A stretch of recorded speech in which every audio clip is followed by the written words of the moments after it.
Hello everyone, I hope पिछले session में जो चीजें हमने डिस्कस की थी वो सब आपने अच्छी तरीके से समझ ली होंगी। चलिए अब हम आगे चलते हैं। हमारा जो अगला टॉपिक है वो है मिनरल माल न्यूट्रिशन।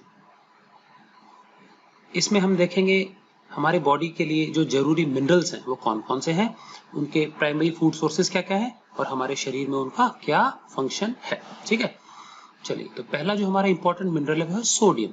ठीक, ये हमको मेन रूप से खाने का जो नमक है, common salt, table salt, NaCl, इसी से मिल जाता है।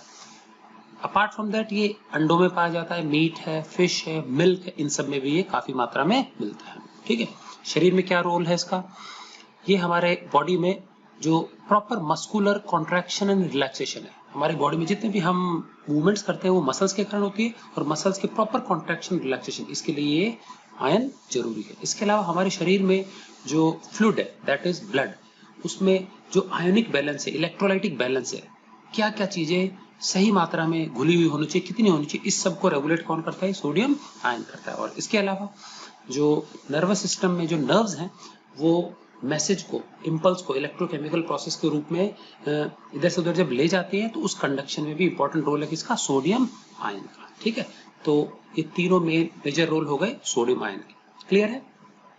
चलिए नेक्स्ट हमारा जो मिनरल है वो पोटेशियम है, और इसका भी मोर और लेस सोडियम के जैसा ही फंक्शन है। इसके जो मेन सोर्सेज हैं वो हैं फल और सब्जियां ज्यादातर, इसके अलावा अनाज में ये उचित मात्रा में मिलता है, और साथ में बनाना में ये भरपूर पाया जाता है। ठीक, जो सोडियम के तीनों फंक्शंस थे सेम टू सेम इसके भी फंक्शंस है। इसके अलावा हमारे बॉडी में सेल्स के अंदर, साइटोप्लाज्म के अंदर जो कई प्रकार की केमिकल एक्टिविटीज होती है, उन एक्टिविटीज के लिए, मेटाबॉलिक एक्टिविटीज के लिए पोटेशियम बहुत जरूरी है। ठीक है, इसके बाद हम चलते हैं, थर्ड मिनरल जो हमारा है वो है कैल्शियम।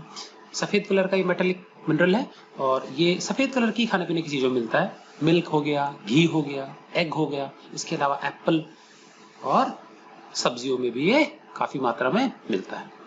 और इसके जो फंक्शंस है हमारी बॉडी में वो है for maintaining healthy and strong teeth and bones, मजबूत हड्डियों के लिए और दांतों के लिए ये चाहिए। इसके अलावा जो कैल्शियम है वो प्रॉपर मस्कुलर एक्टिविटी के लिए भी चाहिए। ठीक है, तो मसल्स जो होती है वो कैल्शियम के उचित प्रकार के उचित कॉन्सेंट्रेशन होगा कैल्शियम का मसल्स में, तो ही मसल्स जो है प्रॉपर तरीके से कॉन्ट्रैक्ट और रिलैक्स करती है। अगर इसकी कमी आ जाती है तो मस्कुलर डिस्ट्रॉफी, मसल्स अकड़ जाती है, पेन होने लगता है मसल्स में, हम हमारे जो मूवमेंट्स हैं वो इजीली नहीं कर पाते। क्लियर। नेक्स्ट हमारा जो मिनरल है वो है फास्फोरस। इसके भी फंक्शंस मोर और लेस कैल्शियम के जैसे ही हैं। ये मिलता है हमको मिल्क में खूब अच्छी मात्रा में, उसके अलावा जो हरी पत्तेदार सब्जियां होती है, ग्रीन वेजिटेबल्स, उसमें मिलता है। देन अनाजों में ये हमको ओट में, और रैगी, ये अनाज हैं। मिलेट्स जो होते हैं, छोटे गोल दाने वाले जो अनाज होते हैं, बाजरा हो गया, ज्वार हो गया, उसमें मिलता है। देन नॉन वेज खाने वालों के लिए ये लिवर में मिलता है, कलेजा जो होता है। ड्राई फ्रूट जो हो गए, काजू, बादाम, किशमिश, पिस्ता, इन सब में भी अच्छी मात्रा में, अंजीर हो गया, इसमें मिलता है, और किडनी में मिलता है। ठीक है, और again it is necessary for maintaining healthy bones and teeth, हड्डियों और दांतों के लिए ये जरूरी है। क्लियर। हमारा जो लास्ट मिनरल है वो है आयोडीन। ठीक, ये हमको मिल जाता है समुद्री भोजन में। समुद्री भोजन में नॉर्मली फिश वगैरह आती हैं, तो जो मैराइन फिश है उसमें ये काफी मात्रा मिलेगा। इसके अलावा ये हमको एक ब्राउन कलर की एल्गी आती है, केल, समुद्री वीड है, इसमें मिल जाता है। तो नॉर्मली इन वीड से इस आयोडीन को एक्सट्रैक्ट करके हम नॉर्मली हमारे खाने के नमक में इसको मिला दिया जाता है, तो नमक के रूप में ये हमको ठीक ठाक मात्रा में डेली डाइट में मिल जाता है। ठीक है, इसके अलावा ये हरी पत्तेदार सब्जियों में भी होता है, लेकिन बहुत कम होता है, और फ्रूट्स में देखा जाए तो ये ब्लैकबेरी मतलब जामुन में ये थोड़ा बहुत पाया जाता है। ठीक है, तो प्राइमरी सोर्सेज का जो है हमारा वो है salt, common salt, NaCl। Clear. Then इसका क्या रोल है हमारी बॉडी में वो देखते हैं। हमारी बॉडी में जो थ्रोट है, नेक है, इस रीजन में थायराइड ग्लैंड है, एक एंडोक्राइन ग्लैंड है। इसके द्वारा एक हार्मोन प्रोड्यूस होता है थायरोक्सिन, जो कि हमारे बॉडी में proper physical and mental growth के लिए चाहिए, शारीरिक और मानसिक विकास के लिए चाहिए। अगर ये आयोडीन हमारी बॉडी में नहीं मिलेगा ये हमारी बॉडी में नहीं पहुंचता, तो आयोडीन के एब्सेंस में जो थायराइड ग्लैंड है ये हार्मोन थायरोक्सिन को नहीं सिक्रेट कर पाती है, नहीं बना पाती है, और इसके कारण पर्सन जो होता है फिजिकली और मेंटली रिटार्डेड हो जाता है, मतलब कि उसका शारीरिक और मानसिक जो ग्रोथ है उसमें बाधा आती है। तो आयोडीन जो है वो प्रॉपर दिमागी चुस्ती फुर्ती और तंदुरुस्ती के लिए बहुत जरूरी है। ठीक है, नेक्स्ट हम देखेंगे पोर्टेबल वाटर क्या होता है and what are its properties. So the water which is fit for drinking is called portable water. इसका मतलब ये है कि वो पानी जो पूर्णतः सुरक्षित है पीने के लिए, जिसमें किसी प्रकार की अनडिजायरेबल इंप्योरिटीज नहीं है, जो मटके में रखने योग्य पानी है, मटके में पीने का पानी रखते हैं, तो ऐसे पानी को हम कहते हैं पोर्टेबल वाटर। क्या प्रॉपर्टीज है इसकी वो देख लेते हैं। तो सबसे पहले इसकी प्रॉपर्टीज है, it should be colourless, odourless and tasteless. इसमें ना तो कोई कलर होना चाहिए, ना इसमें कोई अनडिजायरेबल स्मेल आनी चाहिए, ऑर्डर मतलब स्मेल होता है, एंड इसमें कोई टेस्ट भी नहीं होना चाहिए। दूसरा, इसके अंदर कोई भी dissolved salt, harmful impurities contents कुछ भी नहीं होना चाहिए। ये दिखाई नहीं देते हैं डिजॉल्व्ड सॉल्ट्स, तो ये भी नहीं होना चाहिए। ठीक है, ये इसके टेस्ट को बदल भी सकते हैं। एंड लास्टली, इसके अंदर कोई भी हार्मफुल घुली हुई बायोलॉजिकल एंटिटी मतलब होता है माइक्रो ऑर्गेनिज्म, चाहे टाइनी प्लांट्स हो, माइक्रोस्कोपिक हो, प्लैंक्टॉन्स हो, तैरते हुए एल्गी माइक्रोस्कोपिक मिल जाते हैं, माइक्रोब्स में आ गया हमारा बैक्टीरिया हो गया, फंगस या फिर वायरसेस हो सकते हैं। तो इस प्रकार की कोई भी चीजें अगर उसमें मिली हुई होंगी तो ये हमारे शरीर के लिए हानिकारक हो सकता है।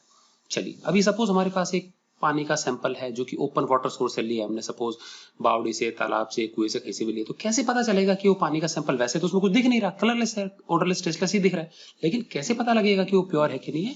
तो इसके लिए हम क्या कर सकते हैं, उस पानी के सैंपल का मेल्टिंग पॉइंट या बॉइलिंग पॉइंट जान सकते हैं। अगर वो वाटर बिल्कुल 100% प्योर होगा तो उसका जो फ्रीजिंग पॉइंट या मेल्टिंग पॉइंट है वो 0 डिग्री सेल्सियस होगा, और जो बॉइलिंग पॉइंट है वो 100 डिग्री सेल्सियस होगा। और यदि उसमें कुछ भी अनडिजायरेबल तत्व घुले मिले होंगे तो इन दोनों तापमानों में फर्क आ जाएगा। क्या फर्क आ जाएगा? जो बॉइलिंग पॉइंट है वो 100 डिग्री से ज्यादा हो जाएगा। ठीक है, पानी 100 डिग्री से ज्यादा पे उबलेगा, और इसी प्रकार से जो फ्रीजिंग पॉइंट है, मेल्टिंग पॉइंट है, आइस पॉइंट जो है वो 0 डिग्री से नीचे गिर जाएगा, दोनों पॉइंट्स दूर हो जाएंगे दूसरे से, तो फ्रीजिंग पॉइंट जो होता है माइनस में चला जाएगा। तो इस प्रकार से हम पानी की प्योरिटी को बहुत आसानी से जांच सकते हैं।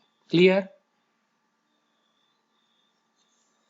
चलिए, अब हम देखते हैं पानी का हमारे जीवन में क्या महत्व है, लिविंग ऑर्गेनिजम्स के लिए क्या यूज है पानी का, क्या महत्व है। ठीक, तो कुछ यूजेस नीचे लिस्ट किए गए हैं, देखते हैं वन बाय वन क्या है। तो सबसे पहले पानी हमें जो रोजमर्रा की जिंदगी में cleaning, washing, cooking, drinking, bathing, नहाने धोने के लिए, खाना बनाने के लिए, साफ सफाई के लिए, पीने के लिए, इन सब के लिए पानी की आवश्यकता होती है। बहुत सारी इंडस्ट्रीज, उद्योग जगत में पानी की आवश्यकता होती है, उसके बिना उनका काम नहीं चलता है। जितने भी लिविंग ऑर्गेनिजम्स हैं उनको प्रॉपर मेटाबॉलिज्म होता है। लिविंग सेल्स के अंदर जो साइटोप्लाज्म है, साइटोप्लाज्म में होने वाले जितने भी प्रकार के केमिकल रिएक्शंस हैं उनको मेटाबॉलिक एक्टिविटीज बोलते हैं। तो उसके लिए भी पानी की आवश्यकता होती है। सेल जो होता है वो प्लाज्मा के कारण ही लिविंग रहता है। ठीक है, उसका लिविंग जेल लाइक मटेरियल में ज्यादातर पानी ही होता है। उसके बाद प्लांट्स जो होते हैं वो भोजन बनाने के लिए उनको पानी की आवश्यकता होती है। पानी के प्रेजेंस में वो अपना फोटोसिंथेसिस कर पाते हैं। ठीक, उसके बाद हमारे शरीर में मेटाबॉलिक एक्टिविटीज के बाद हमारे कई प्रकार के पॉइजनस नाइट्रोजनस वेस्ट मेटल्स बन जाते हैं। यूरिया हो गया, यूरिक एसिड हो गया, तो इन सबको समय समय से शरीर से बाहर निकालना जरूरी है। तो पानी के प्रेजेंस में ही, पानी ही क्या है, इन वेस्ट मेटल्स को घोल करके ब्लड के थ्रू किडनी तक लाता है, और किडनी उसको यूरिन के फॉर्म में एक्सक्रीट कर देती है। तो वेस्ट रिमूवल में पानी का बहुत इंपॉर्टेंट योगदान है। तो बहुत सारा पानी हमको रोज पीना चाहिए। इसके अलावा पानी के माध्यम से ही जो है पसीना हमको आता है, तो पसीने के थ्रू हम क्या एक्सेस जो सॉल्ट है वो स्किन के पोर्स के माध्यम से रिमूव करते हैं। कई प्रकार के मिनरल्स और सॉल्ट जो फालतू हैं, जो शरीर को नहीं चाहिए होते हैं। इसी प्रकार से पानी जो होता है हमारे शरीर का तापमान भी रेगुलेट करता है, हमारे तापमान को कांस्टेंट बनाए रखता है। तो वाटर जो ब्लड है, ब्लड का जो प्लाज्मा पार्ट है अधिकतर वाटरी पार्ट है 95%। तो ये जब सर्कुलेट होगा थ्रू आउट द बॉडी तो हमारे शरीर का तापमान एक समान बने रहता है। ठीक है, इसके बाद जितने भी हमारे भोजन को डाइजेस्ट करने वाली एंजाइम्स है वो पानी के प्रेजेंस में ही काम करती हैं सेल्स के अंदर, इसीलिए इनको हाइड्रोलाइटिक एंजाइम्स भी बोलते हैं। और डाइजेशन के उपरांत भी जो डाइजेस्टेड फूड है वो वाटर सॉल्युबल फॉर्म में होने के बाद ही हमारे सेल्स में एब्जॉर्ब होता है, ब्लड के थ्रू इधर से उधर पहुंचता है। तो डाइजेशन, एब्जॉर्प्शन दोनों के लिए पानी का इंपॉर्टेंट रोल है। इसके अलावा ठंड से हमको पानी बचाता है। सर्दियों में यदि हम पानी बहुत ज्यादा पिएंगे तो हमको ठंड क्या लगेगी, कम लगेगी। और बुखार वगैरह जो होता है उसमें भी पानी का बहुत इंपॉर्टेंट रोल है। फीवर हो जाता है तो हम माथे पे ठंडी पट्टियां लगाते हैं ना, तो जिससे कि ब्लड पूरे बॉडी में सर्कुलेट होगा, माथा ठंडा हो जाएगा ठंडे पानी की पट्टियों से, तो ठंडा खून होकर के पूरे बॉडी में सर्कुलेट करेगा, तो पूरे बॉडी का तापमान कम हो जाता है, तो इससे टेम्परेचर रेगुलेशन में मदद मिलती है। तो ये है इंपॉर्टेंस ऑफ वाटर। चलिए, पानी का महत्व तो देख लिया हमने, तो अब हम ये जानेंगे कि एक हेल्दी अडल्ट ग्रोन अप जो पर्सन है उसको डेली कितनी मात्रा में पानी पीना चाहिए। तो एक एवरेज हेल्दी अडल्ट को 3 से 4 लीटर पानी पक्का पीना चाहिए। अब कोई नाप के तो पीता नहीं है, ये कैसे पता लगेगा? तो ये लगभग 10 से 12 ग्लास ऑफ वाटर होता है। तो हर एक पर्सन को क्या करना चाहिए, एक जग में, जार में इतना 3 से 4 लीटर पानी या बॉटल में रख देना चाहिए, उसी से निकाल निकाल के पीना चाहिए। तो इससे एक ट्रैक रिकॉर्ड रह सकता है, क्योंकि होता ही है कि हम गर्मियों में तो कई बार ज्यादा पानी पीते हैं लेकिन सर्दियों में नहीं पीते, तो इससे क्या थोड़ा सा आइडिया रहेगा, बहुत सारी बीमारियों से बचाव हो जाता है, स्किन इन्फेक्शंस वगैरह नहीं होते हैं, डाइजेशन प्रॉपर रहेगा, तो आधी से ज्यादा बीमारियां तो प्रॉपर मात्रा में पानी के इंटेक से ही सही हो जाती है। ठीक है, तो ये बहुत इंपॉर्टेंट है पानी पीना सभी के लिए। उसका देखेंगे कि how should we use water available from open source for drinking. यदि हमको पीने का पानी एक खुले सोर्स से मिलता है, तालाब हो गया, कुआं हो गया, बावड़ी, फ्लोइंग वाटर, रिवर का पानी हो गया, मान लो यहीं से अगर हमको पानी चाहिए पीने का, तो जरूरी नहीं है कि वो साफ स्वच्छ हो, पीने लायक हो, तो उसको कैसे पीने लायक सुरक्षित बनाया जाए। तो सबसे पहला काम, हमको पानी को छानना पड़ेगा, जिससे कि उसमें जो सस्पेंडेड इंप्यूरिटीज है, पार्टिकल्स, उसको निकाल बाहर किया जा सके। इसके लिए हम क्या कर सकते हैं, या तो हम एक कॉटन का सॉफ्ट कपड़ा ले सकते हैं, उसकी 2-3 मल्टीपल लेयर्स बना करके पानी को उसमें से छान सकते हैं, या फिर एक और काम कर सकते हैं हम, फिल्ट्रेशन के लिए हम क्या कर सकते हैं, एक सैंड का बेड, एक छोटे से जार में, प्लास्टिक के बर्तन में नीचे बारीक महीन रेत बिछा सकते हैं, रेत के ऊपर छोटे चारकोल के टुकड़े, लकड़ी वाला जो चारकोल होता है उसके टुकड़े डाल दें 5-4 सेंटीमीटर मोटी परत, और फिर ऊपर से पानी डालें, तो नीचे कंटेनर में छेद कर दे बारी बारी, तो छन के पानी आ जाएगा। तो इससे क्या सारी कलर्ड इंप्यूरिटीज, सस्पेंडेड मैटर सब हट जाते हैं। ठीक है, तो कपड़े से छान लें या सैंड या चारकोल के बेड से छान लें। इसके बाद जो पानी छन के नीचे आ जाएगा उसमें अभी भी कंटेमिनेशन हो सकता है, कई प्रकार के जर्म्स हो सकते हैं, कीटाणु हो सकते हैं, बैक्टीरिया हो सकते हैं हार्मफुल। तो इनको कैसे मारा जाए, तो या तो पानी को हम उबाल लें, उबलने के बाद में अधिकतर बैक्टीरिया खत्म हो जाते हैं, या फिर इसको हम क्या कर सकते हैं, केमिकल ट्रीटमेंट के द्वारा भी इसको हम सुरक्षित बना सकते हैं। तो क्लोरीन या ब्लीचिंग पाउडर या क्लोरीन की टैबलेट्स डाल दें, तो इससे भी पानी सुरक्षित हो जाता है। वाटर वर्क्स में जो हमारे घरों में पानी आता है, वहां पे बड़े बड़े टैंक्स में क्लोरीन की टैबलेट डाल के ही पानी को क्या करते हैं, वो डिसइंफेक्ट करते हैं। ठीक है, अब ये जो पानी आता है इस प्रकार इतने ट्रीटमेंट के बाद में बिल्कुल सुरक्षित है पीने के लिए। हमारे घरों में हम नॉर्मली ये सारी प्रक्रियाएं नहीं करते हैं, क्योंकि वाटर वर्क्स का ऑलरेडी केमिकली ट्रीटेड पानी आता है, फिर भी हम उसमें अनडिजायरेबल इंप्यूरिटीज, डिसॉल्व्ड इंप्यूरिटी को हटाने के लिए आरओ वाटर प्यूरिफायर को हम यूज कर सकते हैं। तो इससे हमको सुरक्षित पीने योग्य पानी उपलब्ध होता है। क्लियर? चलिए, नेक्स्ट हमारा टॉपिक है विटामिन माल न्यूट्रिशन, अर्थात कौन कौन से विटामिन हैं जो हमारे शरीर में जरूरी हैं, उनके केमिकल नाम क्या है, किस भोजन के पदार्थ से या सोर्स से वो हमको मिल पाते हैं शरीर में, एंड उनकी कमी से, डेफिशिएंसी से किस किस प्रकार की डिजीजेस हो सकती है, डेफिशिएंसी डिजीजेस कौन कौन सी। चलिए, इस लिस्ट में पहला हमारा विटामिन है विटामिन ए। केमिकली इसको कहते हैं रेटिनॉल। रेटिना हमारे आई का एक पार्ट है, स्क्रीन है जिसपे इमेज बनती है, तो इसका मतलब ये हेल्दी आई साइट के लिए जरूरी है। ठीक, इसका जो प्राइमरी फूड सोर्स है वो है कॉड लिवर ऑयल।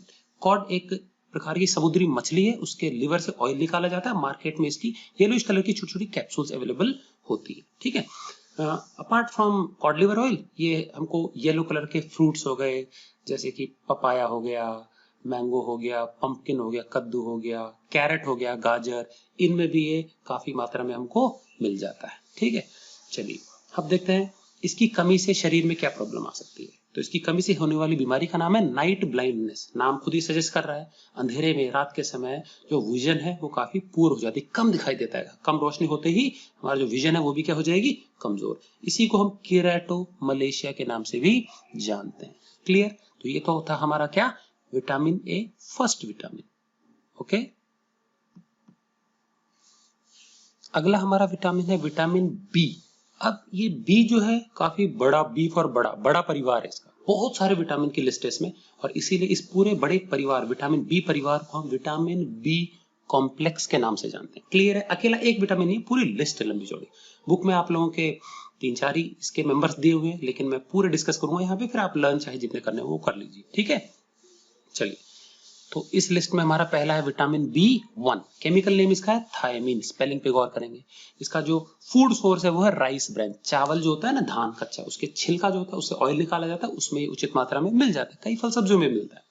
इसकी कमी से होने वाली बीमारी है उसको कहते हैं बेरी बेरी। क्या होता है इसके अंदर, इसके जो सिम्टम्स है, लक्षण क्या है, मसल्स हमारी काफी वीक हो जाएंगी, थकान महसूस होगी इससे, और जो हमारे हाथ पैर होते हैं फीट एंड लिम्स, उसमें सेंसेशन खत्म हो जाएगी। इसका मतलब उसमें सुन्न पड़ने लग जाएंगे, नमनेस आ जाती है, ठीक है।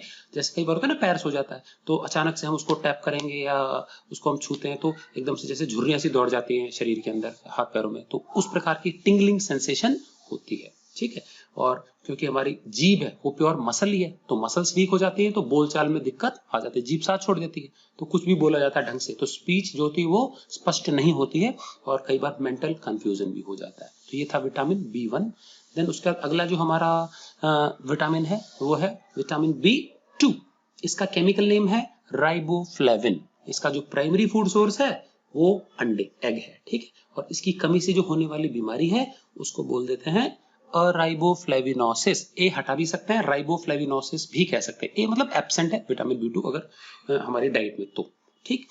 तो इसके मेन लक्षण क्या है, पेनफुल रेड टंग, इसको बोलते हैं जीभ आ जाना यहाँ की लोकल लैंग्वेज में। इसका मतलब क्या है, जीभ जो होती है वो लाल लाल हो जाएगी और अंदर से थोड़ी सी उसमें इरिटेशन होती है, सूज जाती है, तो खाने पीने में थोड़ी सी क्या आएगी, दिक्कत आएगी। इसी प्रकार से जो गला होता है वो सोर, गला क्या है एक तरह से खराब हो जाता है गला, मोटी आवाज आएगी, कुछ भी निगलने में दिक्कत आएगी। फिशर्ड लिप्स, हमारे जो होंठ है वो कट फट जाते हैं साइड साइड से, और खासकर जो माउथ है, माउथ का जो कॉर्नर है बिल्कुल वहां की स्किन क्रैक हो जाती है, मुंह खोलेंगे तो वहां पे थोड़ा सा पेन होता है, ठीक। तो खाने पीने में थोड़ी दिक्कत आ सकती है, क्लियर है।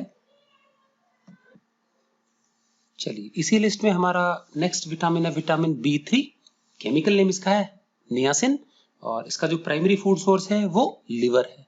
इसकी कमी से होने वाली जो बीमारी है वो है पिलेग्रा। अब इसकी कमी कितनी हो, तो अगर थोड़ी सी माइल्ड कमी, थोड़ा बहुत ही कमी होती है तो अलग प्रकार के सिम्टम्स, और ज्यादा कमी हो जाए तो अलग प्रकार के सिम्टम्स। तो देखते हैं, mild deficiency causes skin irritation. अगर थोड़ा बहुत ही B3 नहीं मिल रहा विटामिन भोजन के साथ, डाइट के साथ, तो इससे जो स्किन है उसमें जलन सी होने लगती है, इरिटेशन, खुजली होती है, जलन होती है, ठीक, हल्की फुल्की। स्केली टंग एंड स्किन, हमारी जो चमड़ी है उसमें पपड़ियां सी उतरने लगेंगी, ऐसी हमारी जो जीभ होती है उसमें भी स्केल्स, पपड़ियां सी उतरने लगेंगी, ठीक है। ये तो हुआ माइल्ड डेफिशिएंसी में। अब अगर इसकी बहुत ज्यादा कमी आ जाती है, न मिले बिल्कुल ना के बराबर, तो इससे जो बीमारी होती है उसको पिलेग्रा कहते हैं। क्या होता है इसमें, उल्टियां आएंगी, वॉमिटिंग, फटिक मतलब होता है बिल्कुल पर्सन एक तरह से लो ऑन एनर्जी, बिल्कुल थकान से चूर महसूस करता है, बिल्कुल एनर्जेटिक नहीं लगता है, लेजी लगेगा बिल्कुल। और इससे डायरिया, उल्टी दस्त हो सकते हैं, वाटर, शरीर में पानी और नमक की कमी हो जाएगी डायरिया के कारण, एंड कमजोरी आ जाएगी बहुत ज्यादा, एंड फाइनली मेमोरी लॉस, जो हमारा सोचने समझने की जो पावर है वो थोड़ी सी क्या हो जाएगी, कम, याददाश्त कमजोर हो जाती है। नेक्स्ट विटामिन हमारा विटामिन B4। इसका केमिकल नेम या तो एडिनाइन बोल सकते हैं इसको, या फिर कोलाइन भी कह सकते हैं इसको, ठीक है। प्राइमरी भोजन के सोर्स कौन कौन से हैं इसके, लिवर, कलेजा, नॉनवेज खाने वालों के लिए, लेग्यूम्स मतलब होती हैं दालें, उसके बाद एग यॉक, अंडे का जो सेंट्रल येलो कलर का पार्ट होता है एग यॉक, वो टमाटर में उचित मात्रा में है ये, और साथ में गाजर में भी खूब होता है। और इससे, इसकी कमी से जो होने वाले सिम्टम्स हैं शरीर में वो क्या होता है, नॉर्मली ये प्रोटीन और फैट के मेटाबॉलिज्म को रेगुलेट करता है। हमारे शरीर में प्रोटीन और जो फैट्स होते हैं उसके यूसेज को ये कंट्रोल करता है। अब अगर ये नहीं होगा तो हमारे शरीर में फैट्स जो होते हैं प्रॉपर तरीके से यूज नहीं हो पाते और वो जमा होते जाते हैं, और अनयूज्ड फैट के जमा होने से पर्सन जो होता है वो वेट गेन कर लेता है, मोटा होने लगता है। तो मोटापे का कारण ये बन सकता है, पर्सन वेट गेन कर लेता है, ओवरवेट हो सकता है, क्लियर है। ये था हमारा विटामिन B4, क्लियर। चलिए अगला हमारा विटामिन है विटामिन B5, केमिकल नेम इसका है पेंटोथेनिक एसिड। प्राइमरी इसका फूड सोर्स है लिवर, और इसकी कमी से जो बीमारी होती है उसको बोलते हैं पैरेस्थेशिया। क्या होता है लक्षण इसमें, शरीर में फटिक मतलब बिल्कुल थकान से चूर हो जाएगा पर्सन, हेडेक, सरदर्द होगा, रिड्यूस्ड इम्यून फंक्शन, हमारा जो इम्यून सिस्टम है वो ढंग से कामकाज नहीं कर पाता है, समय समय पे कोई ना कोई इन्फेक्शन लगा रहेगा, और जो पैर है उसमें बहुत तेज पेन होता है, अक्यूट पेन होता है पैरों के अंदर, क्लियर है। चलिए नेक्स्ट हमारा विटामिन है विटामिन B6, केमिकल नेम इसका है पिरिडॉक्सिन। ये हमारा शरीर खुद से ही बना लेता है, तो बहुत ज्यादा इसकी हमको चिंता करने की जरूरत नहीं है, नॉन एसेंशियल विटामिन है। प्राइमरी फूड सोर्स इसका rice bran, normally rice bran जो ऑयल होता है उसमें हमको मिल जाता है। इसकी कमी से होने वाली जो बीमारी है वो है अनीमिया, मतलब खून की कमी। और इसमें क्या होता है, पेरिफेरल न्यूरोपैथी। इसका मतलब होता है कि जो हमारा जो पेरिफेरल नर्वस सिस्टम है, जिससे कि हमारे जो स्पाइनल कॉर्ड से जो नर्व्स निकलती हैं, वो नर्व्स हमारे हाथ पैरों तक फैली हुई है, हाथ पैरों तक आती है, स्किन तक आती है, तो नर्व्स के जो एंड्स होते हैं वो डैमेज होने लगते हैं। तो इससे क्या होता है, हमारे हाथ पैर जो होते हैं सुन्न होने लगेंगे, कमजोरी आ जाएगी, ढंग से रिस्पॉन्ड नहीं कर पाते, हमारा नर्वस सिस्टम उनको कंट्रोल नहीं कर पाते। और इससे क्या है, टिंगलिंग सेंसेशन, समझ में आ गया, उसमें झुर्रियां सी दौड़ेंगी, हाथ लगाती, पेन होगा लिम्स में, क्योंकि डैमेज हो जाती है पेरिफेरल नर्व्स जो कि हमारे हाथ पैरों तक जाती है। तो ये एनीमिया, खून की कमी, and peripheral neuropathy, nervous damage. Next हमारा विटामिन है विटामिन B7। इसको हम बायोटीन के नाम से भी जानते हैं। अगेन इसका primary food source liver. Liver बहुत सारी चीजों में आ रहा है, ठीक है। उसके बाद इसकी कमी से जो बीमारी होती है शरीर में वो है डर्मेटाइटिस। डर्मेटाइटिस मतलब होता है स्किन इन्फेक्शन। इसी प्रकार से एंटेराइटिस मतलब होता है ये इंटेस्टिनल इन्फेक्शन, हाथों में और स्टमक का इन्फेक्शन, ठीक है। तो ये इसको रेगुलेट करता है बायोटीन। इसलिए भी नॉन एसेंशियल, हमको हमारे शरीर में खुद ही बना लेता है, तो इसकी हमको चिंता करने की आवश्यकता नहीं है। क्लियर। नेक्स्ट हमारा विटामिन है विटामिन B8। केमिकल नेम इसका है इनोसिटॉल। भोजन के प्राइमरी सोर्स है meat, egg, fresh fruits and vegetable, ताजा फल सब्जियां। और इसकी कमी से जो होती है बीमारी, बीमारी क्या, उसमें हमारा जो ब्रेन है थोड़ा सुस्त हो जाता है। तो ये प्रॉपर चुस्त ब्रेन के लिए, ब्रेन पावर के लिए चाहिए, ठीक है, मेंटल डेवलपमेंट के लिए चाहिए। अगला हमारा विटामिन है विटामिन B9, फोलिक एसिड। ये नॉर्मली खून बनाने के लिए चाहिए होता है शरीर में, ठीक। तो इसका जो प्राइमरी सोर्स है वो है लिवर। और इसकी कमी से क्या होता है, नॉर्मली जो प्रेग्नेंट लेडीज होते हैं खासकर, उनमें जो फीटस हो उसमें इनबॉर्न डिफेक्ट्स आ सकते हैं, न्यूरल ट्यूब डिफेक्ट आ जाता है, नर्वस सिस्टम ढंग से डेवलप नहीं हो पाता, कई प्रकार के इनबॉर्न कॉन्जेनाइटल डिफेक्ट्स आ सकते हैं, ठीक है।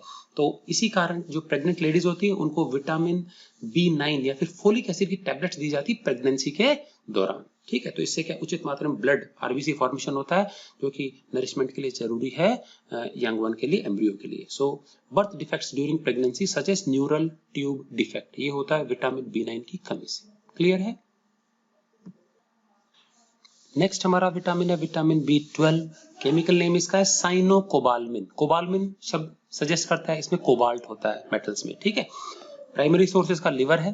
देन डेफिशिएंसी डिजीज, इसकी कमी से जो बीमारी होती है उसको बोलते हैं मेगालोब्लास्टिक एनीमिया, ठीक है। अब क्या होता है इसमें वो सुनेंगे। इसमें भी खून की कमी होती है, लेकिन कैसे होती है वो हमने 9th क्लास में माइटोसिस में सेल साइकिल पढ़ा था, ठीक है। तो सेल साइकिल में एक फेज होती है G2 फेज, ग्रोथ फेज, जहां पे डीएनए अपने आप को रिप्लिकेट करता है, ठीक है।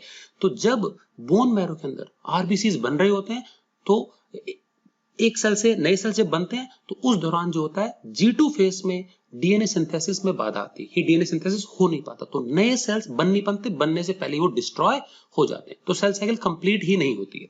इस कारण से नए सेल्स नहीं बन पाते, तो आरबीसी का काउंट तेजी से ब्लड में गिर जाता है, और यही कारण है खून की कमी आ जाती है। तो इस प्रकार का जो अनीमिया है उसको बोलते हैं मेगालोब्लास्टिक अनीमिया, ठीक है। तो विटामिन B12 और विटामिन B9 इन दोनों की कंबाइंड टैबलेट्स, कैप्सूल दी जाती है नॉर्मली पेशेंट्स को, जिससे कि क्या है, इस कंडीशन से बचा जा सके। क्लियर है। नेक्स्ट हमारा बी कॉम्प्लेक्स का जो परिवार था ये पूरा हुआ। अब नेक्स्ट हमारा विटामिन है विटामिन C। इसको हम एस्कॉर्बिक एसिड के नाम से भी जानते हैं। फूड सोर्स इसका क्या है, इसके जो साइट्रस फ्रूट्स होते हैं उसमें ये उचित मात्रा में मिलता है, जैसे कि लेमन, नींबू हो गया, संतरा, मौसमी हो गया। इसके अलावा आंवला में भी खूब अच्छी मात्रा में मिलता है, ठीक है। देन जो हरी मिर्च होती है उसमें भी काफी मिल जाता है विटामिन C, ठीक है। ओके, अब अगर ये हमारे शरीर में कम मात्रा मिलेगा या नहीं होगा तो क्या होगा, बीमारी जो होती है इसकी कमी से वो होती है स्कर्वी। स्कर्वी में क्या होता है, मसूड़ों से खून आने लगता है, ब्लीडिंग गम्स, ब्रश वगैरह करेंगे तो खून आ जाएगा, एप्पल पे बाइट मारा तो खून आ जाएगा, इसका मतलब विटामिन C की कमी है। तो इम्यूनिटी को भी बूस्ट करता है विटामिन C, क्लियर है। और इससे इसकी कमी से स्किन जो होती है वो रूखी हो जाती है, रैशेस आने लगते हैं, खुजली होने लगेगी।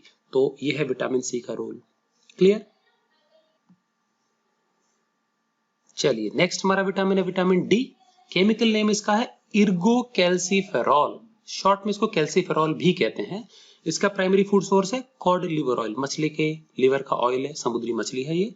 तो इसके भी कैप्सूल्स आते हैं, ठीक है। और इसकी भी हमको ज्यादा चिंता करने की जरूरत नहीं, क्योंकि विटामिन D हमारी स्किन जो होती है सनलाइट के प्रेजेंस में खुद से भी सिंथेसाइज कर लेती है। क्लियर है। तो जो लोग पोलर रीजन्स पे रहते हैं उनको थोड़ी प्रॉब्लम होती है, जहां पे सनशाइन अवेलेबल नहीं होती। ओके, डेफिशिएंसी डिजीज क्या है, तो इसकी कमी यदि शरीर में आ जाती है तो इससे होता है रिकेट्स। छोटे बच्चों में रिकेट्स कहलाता है, बड़े लोगों में ये, बुजुर्गों में इसको बोलते हैं ऑस्टियोमलेशिया। क्या होता है इसमें? विटामिन डी जो है ये हमारी हड्डियों में कैल्शियम एब्जॉर्प्शन के लिए जरूरी है। ये कम होगा तो कैल्शियम उचित मात्रा में हड्डियों में एब्जॉर्ब नहीं हो पाएगा। इससे क्या होता है, हमारी जो हड्डियां होती है पोरस, छिद्रयुक्त हो जाती है, कमजोर हो जाती है, लचीली हो जाती है, और हमारे पैरों की जो हड्डियां हैं वो हमारे शरीर का जो वजन है उसको झेल नहीं पाती और मुड़ के आर्क के रूप में हो जाती है, टेढ़ी हो जाती है। और इससे क्या होता है, हमारे जो नी है उसके बीच में गैप बढ़ भी सकता है और कम भी हो सकता है। तो आर्क के रूप में ब्रैकेट के जैसा वो पैर नजर आते हैं। तो चलने में दिक्कत आ सकती है, पर्सन दौड़ नहीं सकता, नी लॉक भी हो जाता है इससे कई बार। क्लियर है? तो ये था विटामिन डी। नेक्स्ट इसी सीरीज में हमारा विटामिन है विटामिन ई। केमिकल नेम इसका है टोकोफेरॉल। प्राइमरी इसका फूड सोर्स क्या है? Wheat germ oil. जो गेहूं होता है, गेहूं का जो ऊपर का बारीक छिलका होता है उसका जो ऑयल है वो है ये। ठीक, तो अगर हम होलसम ग्रेन्स लेते हैं, दलिया वगैरह, खिचड़ी वगैरह यूज कर रहे हैं, गेहूं का पूरा कंप्लीट होलसम फूड, तो हम इसको मिस नहीं करेंगे, तो ये हमको आसानी से मिल जाता है। इसकी कमी से स्टेरिलिटी के चांसेस हो सकते हैं। स्टेरिलिटी क्या होता है? हमारे जो रिप्रोडक्टिव ऑर्गन्स हैं वो नॉन फंक्शनल हो जाएं, गैमेट बनाना बंद कर दें, तो इससे पर्सन इनकेपेबल हो सकता है रिप्रोडक्शन के लिए। देन छोटे बच्चों में इसमें माइल्ड हीमोलाइटिक एनीमिया होता है। इसका मतलब होता है बच्चे जब बचपन में या जब बर्थ के जस्ट बाद के कुछ महीनों में क्या हो सकता है, छोटे बच्चों में जो आरबीसीज है, रेड ब्लड सेल्स है, बनते ही उनका टूट फूट शुरू हो जाती है। टूट फूट दो जगह हो सकती है, या तो ये ब्लड सेल्स जो है, आरबीसी जो है, ये ब्लड वेसल के अंदर ही डिस्ट्रॉय होने लगेंगे, टूट फूट होने लगेगी, और या फिर ये ब्लड वेसल के बाहर किसी ऑर्गन में भी हो सकता है। तो ब्लड वेसल्स के अंदर यदि इसके टूट फूट हो जाती है, इसको बोलते हैं इंट्रावेस्कुलर हीमोलिसिस। हीमोलिसिस मतलब डिस्ट्रक्शन ऑफ ब्लड सेल्स। और यदि ये ब्लड वेसल्स के बाहर होती है तो एक्स्ट्रा वेस्कुलर। तो वेस्कुलर शब्द मतलब वेसल्स, ट्यूब्स के अंदर या बाहर। ठीक है, तो एक्स्ट्रा वेस्कुलर हीमोलिसिस ये नॉर्मली स्प्लीन में होता है। स्प्लीन एक ऑर्गन है जो कि स्टमक के बिल्कुल पास नीचे होता है। ठीक है, तो वहां पे भी आरबीसी ब्रेकडाउन, आरबीसी का जो ब्रेकडाउन ट्रिगर हो जाता है इसकी कमी से। क्लियर है? चलिए, हमारा लास्ट विटामिन जो है विटामिन के है। केमिकल नेम इसका है फाइलोक्विनोन। इसका जो फूड सोर्स है वो है एक नोवेल फ्रूट है एल्फा एल्फा। हमारे देश में तो नहीं मिलता है, लेकिन इसमें उचित मात्रा में मिलता है, और हमको कई प्रकार के फल सब्जियों से भी मिल जाता है ठीक ठाक मात्रा में। ठीक है, इसकी कमी से जो बीमारी होती है, बड़ी खतरनाक बीमारी है, नाम है हीमोफिलिया, ब्लीडर्स डिजीज भी कहते हैं। क्या होता है इसमें?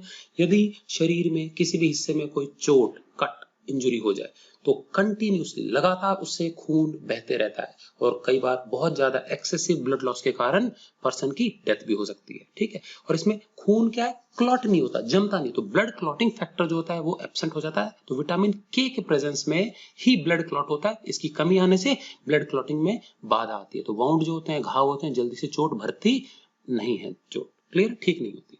तो ये थे हमारे सारे विटामिन और उनका हमारे शरीर में क्या रोल है। आज हम एक और क्वेश्चन छोटा सा डिस्कस कर लेते हैं, harmful effects of drinking polluted water. ठीक है, चलिए, तो मान लीजिए पीने के पानी हमको प्रॉपर्ली ट्रीटेड नहीं है, ओपन सोर्स से हमको पीना पड़ा कई बार। तो कई बार होते हैं इंडस्ट्रीज कई प्रकार के टॉक्सिक जो इफ्लुएंट्स होते हैं, वेस्ट मेटल्स होते हैं, वो ऐसी नदियों में डिस्चार्ज कर देते हैं। तो इस प्रकार का जो पानी होता है उसमें कई प्रकार के वेस्ट हो सकते हैं अनट्रीटेड वाटर में। तो क्या क्या हो सकते हैं हेवी मेटल्स उसमें? लेड हो सकता है, मर्क्यूरी, आर्सेनिक, सेलेनियम, कैडमियम, ये हाईली पॉइजनस मेटल्स हैं, शरीर पे बहुत बुरा प्रभाव डालते हैं। तो अगर हम दूषित पानी जिनमें ये मेटल्स प्रेजेंट हो, इसको यदि पी लेते हैं गलती से भी, तो हमारे कई ऑर्गन्स जो है वो बुरी तरीके से प्रभावित होते हैं। इनमें मेनली किडनी है, ब्रेन है, लिवर है और आईज भी है। ठीक, अब इनमें से मर्क्यूरी बहुत इंपॉर्टेंट है। अगर ये मर्क्यूरी जो है हमारे शरीर में 1 या आधा ग्राम भी पहुंच जाता है पानी के थ्रू, तो इससे हमारा शरीर में जो मसल्स है पूरी तरीके से बेकार हो जाती है, हाथ पर हिलना डुलना बंद हो जाएंगे, पर्सन लकवाग्रस्त हो सकता है, पूरा शरीर पैरालाइज हो जाएगा। और ये कंडीशन जो है वो कहलाती है मीनामाटा डिजीज। ये एक जापानीज टर्म है। ठीक है, मीनामाटा डिजीज, शरीर को लकवा आ जाता है। इसके बाद कई बार पानी जो है उसके अंदर कई प्रकार के माइक्रो ऑर्गेनिजम्स होते हैं। तो इस प्रकार से माइक्रोब्स से कंटेमिनेटेड दूषित पानी यदि हम पी लेते हैं तो उससे डायरिया, डिसेंट्री, उल्टी दस्त हो जाएंगे, शरीर में नमक पानी की कमी हो जाएगी। देन प्रोटोजोन जो अमीबा है उससे कंटेमिनेटेड वाटर पी लिया तो अमीबियासिस हो जाएगा, हमारे पेट में बहुत तेज दर्द होगा। ठीक है, तो ये सारी परेशानी, इंटेस्टिनल डिसऑर्डर्स हो सकते हैं। ठीक, देन कई प्रकार की वाटर बॉर्न डिजीज भी इससे होती है। तो उसमें मेन डिजीज हमारी कॉलेरा है, हैजा, टाइफाइड, भाव बोलते हैं इसको, बुखार आता है। छोटे बच्चों में पोलियो हो सकता है, और ज्वेंडिस, ज्वेंडिस मतलब होता है पीलिया, लीवर का ये डिसऑर्डर है। ठीक, तो ये आज के वीडियो सेशन के लिए इतना ही। नेक्स्ट वीडियो सेशन हम बाद में डिस्कस करेंगे। Thank you for watching.